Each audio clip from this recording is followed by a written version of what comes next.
दोस्तों इस सेशन में हम लोग electric field intensity due to infinite sheet के थ्रू डेरिवेशन देखेंगे। हमने एक इनफाइनाइट शीट ले रखी है जिसके ऊपर हमने चार्ज को यूनिफॉर्मली डिस्ट्रीब्यूट कर रखा है।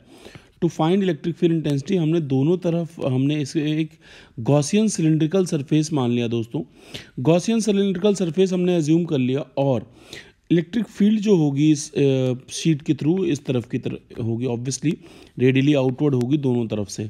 हाँ जी, और हमने मान लिया कि ये जो सरफेस है दोनों तरफ हमारे सिलेंडर का, जो प्लेन सरफेस सिलेंडर में एक तो होता है कर्व्ड वन और एक होता है प्लेन। प्लेन सरफेस का जो एरिया है वो ए है, आई मीन इसका भी ए है और इसका भी ए है। पहले हम समझेंगे इलेक्ट्रिक फ्लक्स हम अप्लाई करेंगे, गॉस थ्योरम अप्लाई करेंगे। Electric flux is equal to E dot d s is equal to Q by epsilon naught, where q is the total charge enclose into it. ये हमारा basic सा derivation का concept है, frame basic frame है ये। अब इसको हम लोग कैसे अप्लाई करेंगे, पहले हम लोग बात करेंगे फॉर द कर्व्ड सरफेस। हाँ जी, फॉर कर्व्ड सरफेस क्या होगा, फॉर कर्व्ड सरफेस।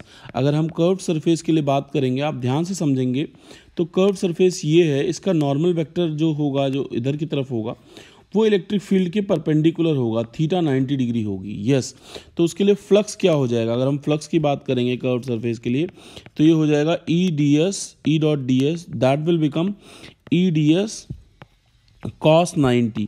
तो उसके लिए फ्लक्स ही हमारा जीरो हो गया। तो ऑब्वियस सी बात है, जब फ्लक्स ही जीरो है तो इलेक्ट्रिक फील्ड का कोई वहाँ पे सिनेरियो नहीं रह जाएगा। अब हम बात करेंगे इन दोनों प्लेन सरफेसेस के लिए, इसके और इस वाले के लिए प्लेन सरफेसेस के लिए बात करेंगे। वो हम कैसे कैलकुलेट करेंगे, अगर हम लोग गॉस थ्योरम लगाते हैं E dot d s, yes E dot d s is equal to Q by epsilon naught. ध्यान समझेंगे इलेक्ट्रिक फील्ड हमने, और यहाँ पे अगर आप ध्यान से समझें तो यहाँ पे इलेक्ट्रिक फील्ड की डायरेक्शन भी ये है और नॉर्मल वेक्टर की डायरेक्शन भी ये है, दोनों के बीच में एंगल थीटा हो जाएगा जीरो। तो हो जाएगा E D S cos zero, क्या हो जाएगा, that will be E D S cos zero is equal to Q by epsilon naught. Yes, तो E D S cos zero आपका 1 हो जाएगा, ई कांस्टेंट है बाहर ले लीजिए, डी एस हो जाएगा अंदर इसके Q by epsilon naught. Yes, that will become Q by epsilon not. D S की अगर हम बात करें, इन जनरल अगर हम डी एस की बात करें दोस्तों, तो D s is the surface area.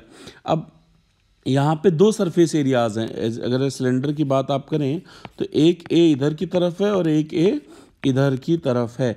तो आपका हो जाएगा E into 2a is equal to Q by epsilon naught. यहाँ से हमें पता लगेगा E is equal to Q by 2a epsilon naught. Q by A होता है सिग्मा, तो sigma by 2 epsilon naught will be the total, क्योंकि curve के थ्रू जीरो हो गया, बचा सिर्फ प्लेन के थ्रू, तो प्लेन के थ्रू हो जाएगा sigma by 2 epsilon naught. This is the total electric field intensity due to a infinite sheet. Yes दोस्तों, फॉर मोर ऐसे ही वीडियोज़ के लिए, शॉर्ट वीडियोज़ में कंसेप्ट को, न्यूमेरिकल को समझने के लिए आप चैनल को सब्सक्राइब कर लें।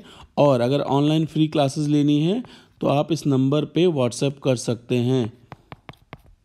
यस, इस नंबर पे आप व्हाट्सएप कर सकते हैं online free zoom meeting classes के लिए। Thank you.